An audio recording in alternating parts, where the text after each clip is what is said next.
que ela vai falar um pouco sobre o fim do front-end como conhecemos. Me lembra um pouquinho aquela treta que rolou no Twitter, não sei se vocês estão lembrados, do fim do front-end. Quem lembra essa porra? Maravilhoso artigo do Diego Reis. É bom que parece que eu tô velha, né? Eu lembro até das tretas do Twitter. Show de bola. E a Carla é evangelista do Makers Code, super legal, vai falar um pouco pra gente sobre como é que o front-end vai mudar e quais são as próximas tendências. Então vamos ouvir, né? Bem-vinda, Carla!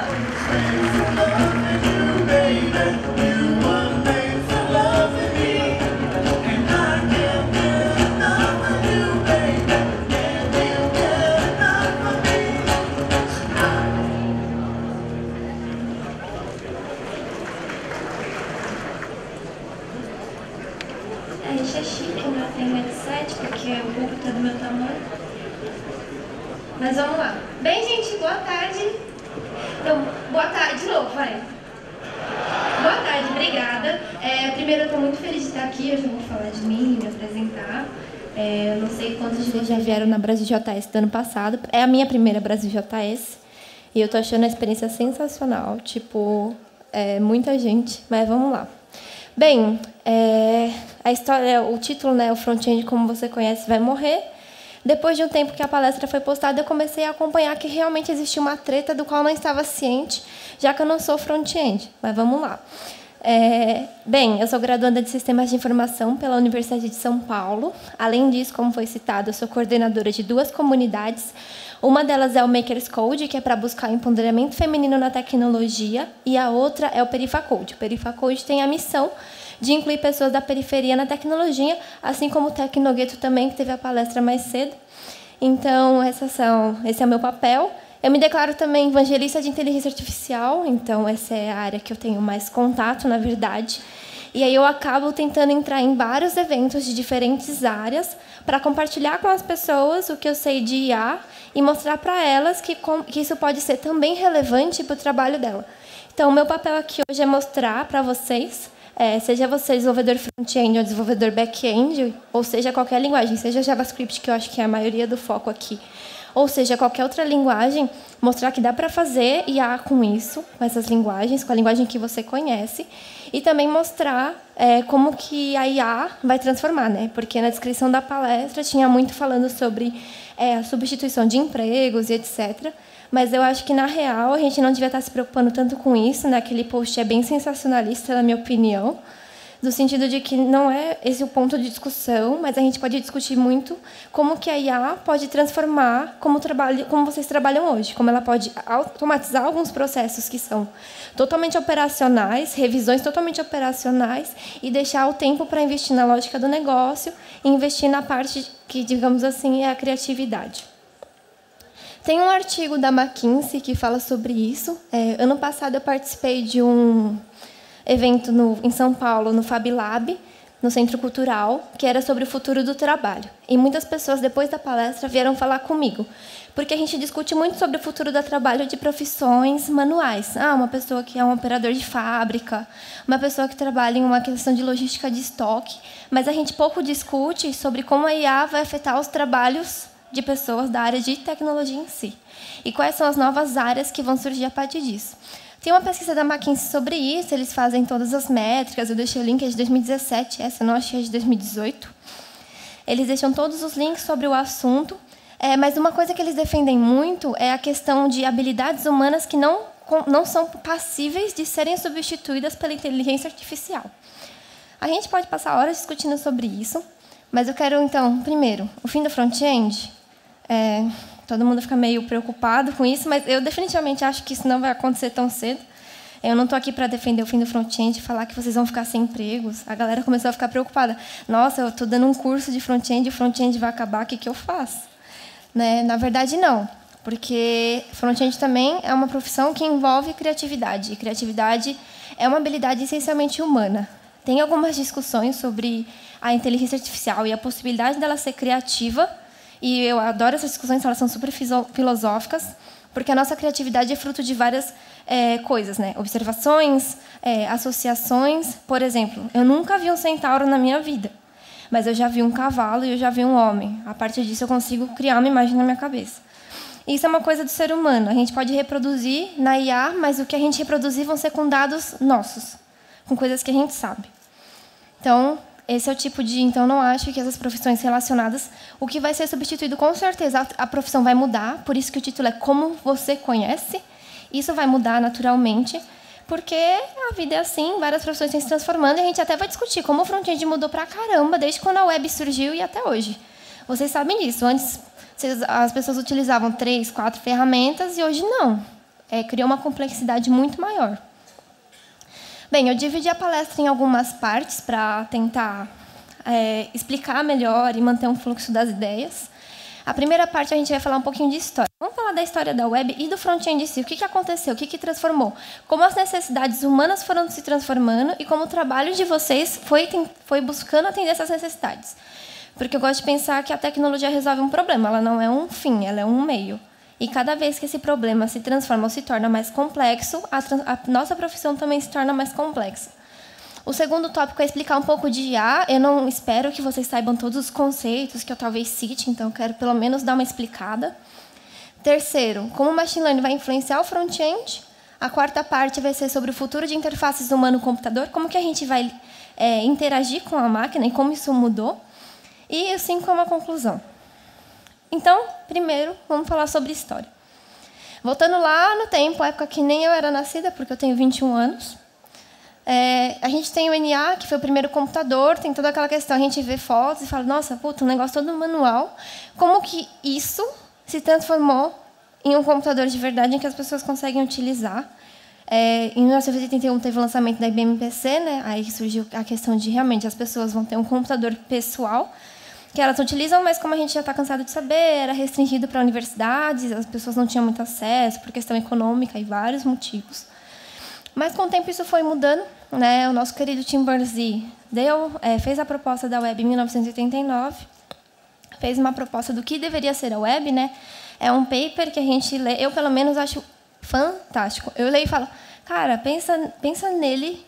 Tipo, em 1989 eu propus uma coisa e olha o que disso virou e o que é hoje, como isso está se transformando. Eu ia me achar muito foda. Eu ia me achar... Nossa, eu ia ser a pessoa acho, mais metida do universo. Porque, cara, não que ele fez tudo, mas ele fez a primeira... Né, ele abriu a porta e falou, olha, dá para fazer isso, dá para a gente fazer a conexão entre computadores, dá para a gente fazer o compartilhamento de informação. Ele tem várias opiniões complexas em relação ao que a web se tornou, privacidade de dados, que tipo de web a gente está criando, né? Isso também é um assunto super legal. Eu assisti uma palestra do Jaidson, acho que foi na Brasil JS Sorocaba, que ele falou sobre isso, né, sobre a questão da internet, a saúde da internet. Então, ele criou esse complexo, mas eu tenho certeza que ele não esperava que ele criaria uma porta de entrada para milhões de pessoas se conectando pelo mundo todo. A gente usa a tecnologia e fica meio inerente para a gente o que a gente está fazendo. Eu estou ligando para minha mãe para falar com ela porque ela está em São Paulo, para contar como está o evento. E parece uma coisa meio boba. Liga no WhatsApp, liga no Skype. Não é. Para quem não viveu essa época, que no caso eu vivi, desde quando eu nasci, eu estava meio que imersa nesse mundo. Para quem viu isso, o meu pai, por exemplo, tem 62 anos, nossa, para ele fica, cara, olha como se transformou. E quando eu era criança, ele já falava, cuidado com esse negócio de Orkut, cuidado com esse negócio de Facebook. E esse cuidado não era só na questão de privacidade, por eu ser criança, porque ele não deixou até os 18 anos eu ter um Orkut, mas também porque ele estava preocupado com uma coisa que a gente já está lidando hoje, que é a privacidade, notícias falsas. Ele já estava preocupado com tudo isso. Ele falou, nossa, filha, se alguém publica alguma coisa de você, isso se espalha, e aí? Não tem volta. Hoje não tem volta. Antigamente, você rasgava um papel, uma foto, um arquivo, e aí acabou, não tem cópia daquele arquivo. Hoje não tem. A pessoa faz download, você não tem como invadir todas as máquinas. Online talvez, mas offline não é um pendrive, e aí? A pessoa nunca mais conecta aquele pendrive na máquina, você nunca vai conseguir chegar àquele arquivo, mas aquilo vai estar lá. E a gente sabe como é isso. Alguém pega uma notícia sua, alguma coisa que aconteceu, e guarda aquilo e fica lá para sempre. Então, eu tenho certeza que ele não esperava que tudo isso fosse acontecer. A questão é que tudo isso que aconteceu e como a gente tem lidado com a internet hoje fez com que as necessidades mudassem. Então, tem um artigo que eu li, que eu deixei o link também, ele fala The Future of Web Apps. Basicamente, ele passa pela história da web. Então, ele divide a web em 4 fases diferentes, que ele chama de Web 1.0. Vocês já devem ter visto esses termos. O Web 2.0, o Web 3.0 e o Web 4.0, que ainda não aconteceu. O artigo é super legal. Eles fizeram isso em comemoração aos 20 anos do surgimento da World Wide Web. E eles dividem nessas etapas, né? Tem a World Wide Web da época da informação, que ele fala de Information Centered. A questão das redes sociais, que é uma etapa de People Centered, Machine Centered e Agent Centered. Basicamente, a gente tem a Web 1.0, em que você tem uma comunicação de uma única via, os usuários são passivos, conteúdos são estáticos. É aquela web que a gente vê aquelas páginas que a gente fala, nossa, que coisa horrorosa. E aí tem a Web 2.0, que aí começa aquela popularização de blogs e redes sociais. Eu ainda era criança nessa época, mas em 2008, 2010, eu já estava começando a explorar a internet e eu realmente criei um blog. E eu vi que era muito popular ter blog mesmo, não YouTube. Não ter vlog, blog mesmo. Então, a popularização de blogs e redes sociais é como as coisas começam a surgir. A partir disso, surge marketing, publicidade e usuários são ativos. Então, você tem muitas pessoas criando conteúdo e muitas pessoas lendo conteúdo. Não era uma coisa de uma via só, né? É uma coisa de mão dupla. Aí tem a Web 3.0, que falam que é a web semântica, né? É a web da era semântica. Que aí você começa a ter personalização de produtos e serviços, aí uso de algoritmos, e aí Big Data, e aí questão de privacidade, a questão de ética, como a gente vai lidar com os algoritmos, que tipo de decisão eles estão tomando, que tipo de internet a gente está construindo para o futuro. Tem várias preocupações. E aí eu vi essa Web 4.0, que ainda eu deixei uma interrogação justamente porque a gente está meio, o que vai acontecer? Mas, basicamente, o que o artigo e outros artigos também preconizam é que essa Web 4.0 é uma web que o limite homem e máquina vai deixar de existir. No sentido de que a forma como a gente interage com o computador, né, falando de interface humano-computador, deixa de existir. Então, falar com uma máquina ou falar com um humano não vai ter muitas diferenças nesse sentido, né? Eles chamam também de web simbiótica. Tem vários termos aí que as pessoas estão utilizando. E aí, nessas 4 fases, eu decidi também trazer como que o front-end se transformou, né? Porque lá no começo a gente tinha páginas estáticas usando Flash, aí a gente teve CoffeeScript, a gente teve jQuery, a gente teve várias coisas que eu utilizava no caso, porque eu já trabalhei com front-end. Eu utilizava no caso, aí surge a Ajax, surge a questão de single-page apps, e agora que está na moda Progressive Web Apps, surge Angular, surge Vue, surge WebAssembly, surge React, e um mar de ferramentas se transforma. Essa imagem que eu trouxe, eu achei ela bem legal, né? No eixo vertical, vocês vão ter uma linha temporal, que vai de 95 até 2019, e no eixo horizontal você tem as ferramentas, né? Então, eu nem estou muito preocupada em vocês saberem cada ferramenta, mas saberem que, logo no começo, em 95, você tem poucas coisas ali. Você tem JavaScript, Flash, CSS, você tem alguns 2 navegadores, você tem poucas coisas. E, de repente, em 2019, de repente não, mas tem um mar de coisas. A gente vive brincando, né? Você balançar uma árvore e cai 10 frameworks de JavaScript. E é porque a linguagem se popularizou, muita gente que eu conheço, depois que eu mexi com JavaScript, eu não quero mexer com mais nenhuma linguagem. Mas a questão nem se é só o JavaScript, mas sim como milhares de ferramentas forem surgindo. E essas ferramentas foram surgindo por necessidades que foram surgindo junto, né? Então, eu sempre pensei nisso. Uma tecnologia surge para resolver um problema, ou surge porque o cara, não gosto dessa biblioteca, vai fazer do meu jeito. Isso também acontece. Mas, na maioria dos casos, ela surge para resolver o problema. Mesmo para essas pessoas que fazem do jeito delas, é porque é o problema de, para mim não está tão fácil de entender como usa, eu vou criar a minha. Então, milhares de ferramentas foram surgindo. E tudo isso já mostra que o front-end já se transformou e vai continuar, né? Então, o que eu estou fazendo aqui, o subtítulo é Insights e Estudos até agora. São hipóteses. Pode ser que tudo que eu fale aqui daqui a alguns anos você fale, você estava errada. E tudo bem. Não tem problema. Pode acontecer ou não pode acontecer, mas eu acho super legal a gente começar a discutir isso. E as pessoas também começaram a levantar. O que aconteceu com o front-end surgiram nesse intervalo. Desde o computador surgiram diferentes devices. Então, surgiu o mobile. E aí falaram, agora a gente tem um problemão. A gente precisa resolver como que vai melhorar a experiência do usuário mobile. E aí tem tablet. E aí tem diferentes dispositivos que a pessoa utiliza e a gente tem que melhorar a experiência dela em todos os dispositivos, todos os navegadores. Às vezes a pessoa tem um celular mais antigo, um celular mais novo, a aplicação não funciona no celular novo, aí faz a aplicação light. Enfim, vários problemas foram surgindo e a gente foi, com certeza, criando tecnologias para resolvê-los. Hoje, várias palestras estavam falando de problemas que a gente tem e que a gente tem que resolver.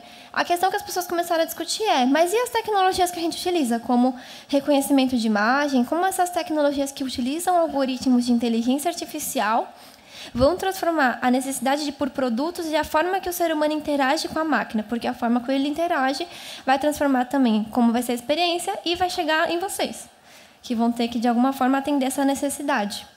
Tem a questão de VR também, você fala, nossa, mas será que vai ser uma realidade usar o VR? Eu lembro que na Campus Party tinha um negócio de VR e eu subestimei totalmente. O cara falou, você vai andar numa tábua e fora de um prédio, numa altura de não sei quantos quilômetros. Eu falei, mas tipo, é um óculos, não vai acontecer nada. Eu fui andando e aí, em um momento, eu travei. Eu falei, o que eu faço daqui para frente? Eu não consegui, eu passei mal. Então, tipo, é uma coisa que está ficando cada vez mais melhorada. Eu realmente passei mal, eu vi gente realmente caindo no lugar, tipo, andando e caía no chão. E tinha um cara que ele fechou o olho. Eu tenho certeza que ele fechou o olho e saiu andando. Mas tudo bem. E então, tipo, é o tipo de coisa que as pessoas estão começando a pensar. Esse tipo de realidade virtual aumentada está cada vez sendo melhorada e cada vez ela utiliza o que a pessoa já conhece do mundo real para interagir no mundo virtual, o que é muito útil, né? Às vezes a gente fala, putz, o usuário não sabe usar minha ferramenta. O usuário cria a ferramenta, mas o usuário não sabe usar. E esse tipo de coisa traz um conhecimento que ele já tem do mundo para ele utilizar, né? O que é muito mais fácil. Agora chegou aquela parte que eu falei, deixa eu explicar um pouquinho de inteligência artificial, porque senão vai ser o momento que as pessoas eu vou começar a explicar outras coisas e as pessoas vão começar a olhar para o celular e falar, eu não estou entendendo nada que ela está falando, deixa eu fazer outra coisa. Então, o que a gente tem? Inteligência artificial não é um conceito novo, é um conceito super antigo, de 1950, que era o conceito de programas com a habilidade de agir como humanos. Por isso que a gente tem vários filmes antigos que basicamente eram máquinas tomando o mundo, máquinas agindo como humanos, a dominação humana, a gente apanhando de máquina. Era essa a ideia. Eu trouxe o C3PO de exemplo. Aí a gente tem um subcampo, tudo que essas questões entendem como subcampo. Dentro da IA, a gente tem um subcampo que chama aprendizado de máquina ou machine learning, né? O machine learning a gente define como algoritmos com a habilidade de aprender sem programação expressa. Então, um algoritmo de recomendação da Netflix. Esse conceito surgiu em 1980. Já em 2010, começou a surgir um conceito mais complexo de deep learning, né? Que são redes neurais profundas, né, galera? Na hora de ficar, mas como funciona uma rede neural e tal. Então, esse conceito de redes neurais profundas, com várias camadas que recebem milhões de dados. E aí surgiu o conceito de rede neural.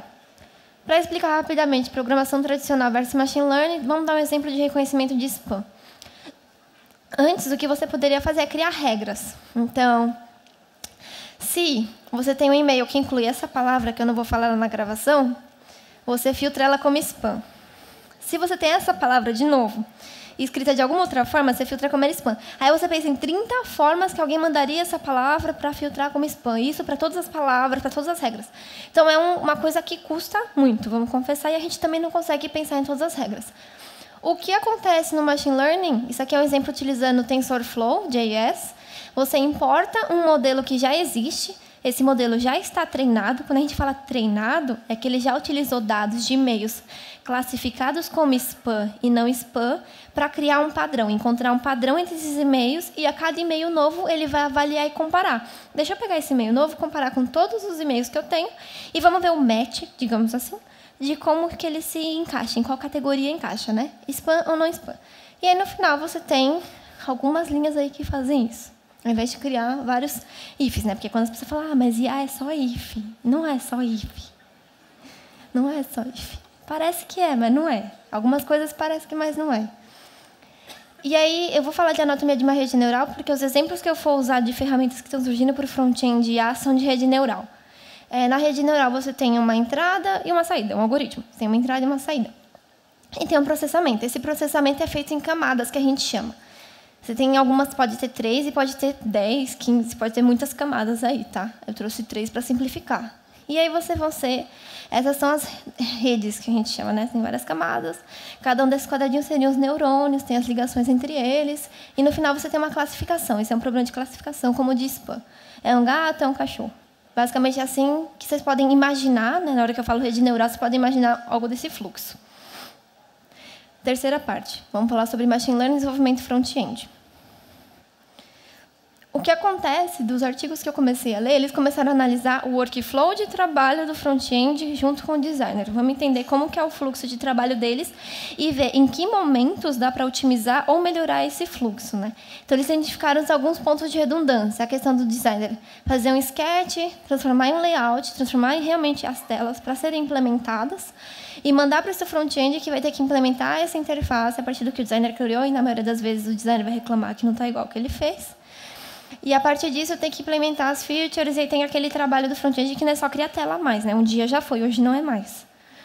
Então, tem alguns pontos, principalmente nessa questão de construir a interface que o usuário vai utilizar para utilizar aquela aplicação, foi o que encontraram pontos de redundância. E muita gente começou a falar, eu acho que o uso de rede neural profunda pode ser uma ferramenta para automatizar alguns processos da área de front-end e desenvolvimento web no geral. Que é basicamente o que eu mostrei, né? Nesse caso, essa rede tem mais de 3 camadas, tem uma entrada e uma saída.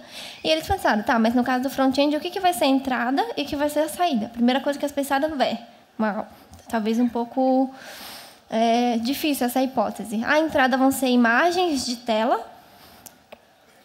e a saída vão ser os códigos, né? Então, basicamente, eles pensaram nisso. Então, um tipo de aplicação que surgiu foi a gente lê wireframes e transforma em código. Foi esse tipo de aplicação que surgiu. E, a partir disso, a gente vai facilitar muito, porque você não vai precisar transformando em código. Você vai ter uma prévia de um código, utilizando rede neural, para facilitar, né? Claro que vai precisar de modificações. Algumas empresas começaram a estudar isso. A Microsoft é um exemplo, ela começou a estudar sobre isso. O Airbnb também tem um artigo falando justamente desse problema. Tem uma outra empresa, que é a Wizard, que ela... eu não lembro exatamente o país, Copenhague. Ela é de Copenhague. E ela também tem essa proposta. A gente lê um wireframe, seja um desenho, seja uma tela, e transforma em código. E eles têm esse produto para designers, makers e developers. Tem um artigo também explicando sobre isso. E aí eles falaram, a gente transforma o fluxo dessa forma, né? Então, você vai ter um sketch, a IA vai ler esse sketch, vai facilitar, transformando em código front-end. E aí o Tony, que é o fundador, deu uma visão, né? A nossa visão é capacitar as pessoas com inteligência artificial, porque acreditamos em um futuro onde as máquinas auxiliam os seres humanos e não substituem. E esse é o que eu também acredito. A gente vai facilitar o nosso trabalho, não necessariamente substituir as pessoas. Um outro exemplo é o Auto-Completion, que eu vi esses dias, do Tab9. Eu acho que foi a Brasil JS que postou um artigo sobre isso, eu decidi trazer, eu achei super legal. Se vocês não acompanham, recomendo que acompanhem a newsletter. Então, ele basicamente vai fazer o quê? Vai levar os arquivos no GitHub. A partir disso, vai usar uma rede neural para classificar e vai dar a probabilidade de cada função ou o resto do código que você teria que utilizar. Isso é mais um exemplo de como dá também para transformar como a gente desenvolve. Falando de interface humano-computador, eu quero trazer uma retrospectiva também. Primeiro é que a gente usava comandos de interface no mainframe, que várias coisas terríveis que a gente fala, meu Deus, como as pessoas conseguiam fazer isso, mas era o que tinha na época. Aí surgiu a questão de usar interfaces gráficas realmente, utilizar menus, utilizar objetos, utilizar até linha de comando, que é totalmente diferente de uma coisa realmente física. Depois disso, aquela questão, surgiram dispositivos mobile, o mouse foi substituído de certa forma, né? Fala, você não precisa de mouse, nem precisa de teclado, você pode usar mobile, você pode usar touchscreen. E aí as pessoas começaram a falar, e a realidade virtual? Que é aquilo que eu falei, o conhecimento intuitivo do usuário a respeito do mundo físico pode ser transferido para manipular o mundo virtual, né? E o uso de voz como interface, né? A gente tem visto muita gente utilizando Alexa, utilizando Google Home, utilizando vários desses assistentes. E as pessoas falam que... Tem um artigo que fala justamente que ele defende essas 4 coisas vão ajudar a propagar o uso de voz como interface. Internet das coisas, acessibilidade e hardware compatível e inteligência artificial, né? Porque a fala é um meio fundamental de comunicação em todas as culturas, sendo também um meio primário para construir relações. Então, mesmo se a pessoa não sabe usar um computador, se ela puder usar um comando de voz para resolver um problema que ela tem, é um ótimo uso. Tem um artigo da Alibaba que fala sobre isso. Ele fala, nossa, mas como que fica o trabalho do front-end se todo mundo for usar a voz como interface, for usar a imagem como interface, não for utilizar um site ou algo do tipo como interface para realizar um serviço ou comprar um produto, né?